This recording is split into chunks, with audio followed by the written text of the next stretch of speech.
Hi guys, welcome to today's episode of Bible in a Year. And I truly apologize for being away. I've been away for very inevitable reasons. But I'm back now, and we've not done Bible in a Year in about 3-5 days. But we've done Genesis to Leviticus. Now we're going to be doing Numbers. Now, like I did with Leviticus, we're going to be summarizing Numbers today in how it happened. So the book of Numbers, this book carries forward the story of Israel after the exodus from slavery in Egypt. God brings them to Mount Sinai and then enters into a covenant with them. So despite their rebellion and always going against God, God has always graciously provided something or a presence in a tabernacle for them to always come and call near to Him. So this book of Numbers begins with Israel after they wrap up their stay in Sinai, and so they go into the wilderness just to go to the land that God had promised Abraham in Genesis that they were going to go into. The book of Numbers goes into the storyline in which they had journeyed through the wilderness to get to the promised land. So chapter 1 to 10 opens up with a census where the whole of Israelites are numbered, and there are laws of how they are to be arranged, how the different tribes of Israel were to be arranged. So the tabernacle was to be at the center of every of the Israelites. So the tabernacle will be in the middle, and then the priest to be by the side, the Levites to be at the side, and different tribes of Israel will be around the center of the tabernacle, which just tells us how God needs us to put Him in the center of our lives. Now, then follows in chapter 5 to 10, between 5 to 10, of how the laws about ritual purity and how every effort to be made, every Israelite have to put in effort to ensure that all of them become pure before God. So in chapter 10, the cloud gets on top of the people of Israel and then guides them into the wilderness. And then in chapter 11, we see how the people start complaining, how they are hungry and they're thirsty and how they want to get back to Egypt. It's a very funny story for me, because how can you see that so much miracle and then you want to go back to Egypt? And then in chapter 12, we see even Moses' family begins to oppose him.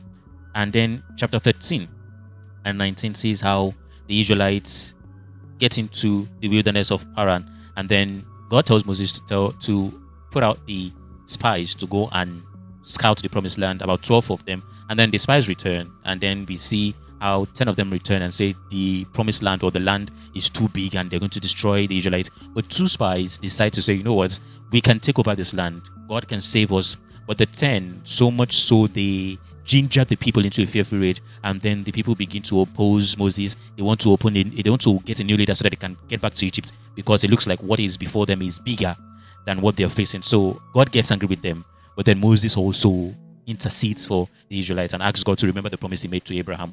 But then, of course, God's mercy comes to us, but then with a form of justice also. So He gives the Israelites, those people who are clamoring for it, what they want. And so He says to them that they will not enter into the promised land. They wander for 40 years in the wilderness, but only their children would get into the promised land. And then in chapter 16 to 17, there's another rebellion again, and then they go against Moses and Aaron's leadership, and then God deals with those Levites who went against Moses and Aaron, and then God again deals with the Levites and reinforces His promise. Now they leave that particular part, and then they go to the wilderness, go through the wilderness, and then the Israelites now start complaining again about how they're thirsty, and then they even still question Moses, why did you bring us out to this place to suffer? And then God tells Moses, you know what, speak to a rock to bring out water from it.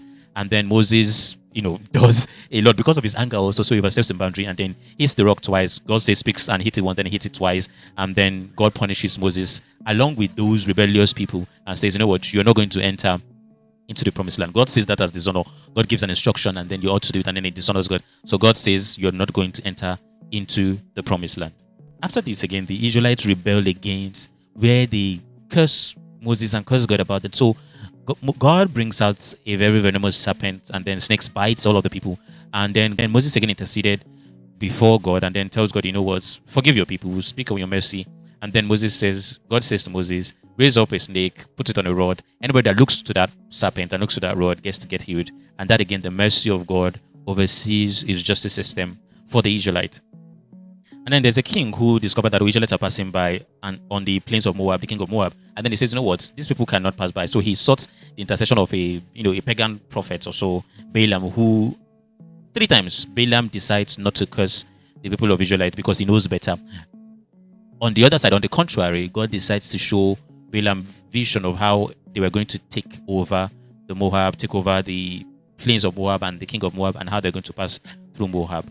So much of this in terms of how the Israelites were grumbling under, but then they didn't see how the up in the hill, Balaam and king of Moab were plotting against them. While they were grumbling beneath the hill, God was in the plains of Moab speaking on behalf of them. Then the next chapter of the book of Numbers sees how the children of the wilderness became stronger. They take another census, and then they get to fight more wars.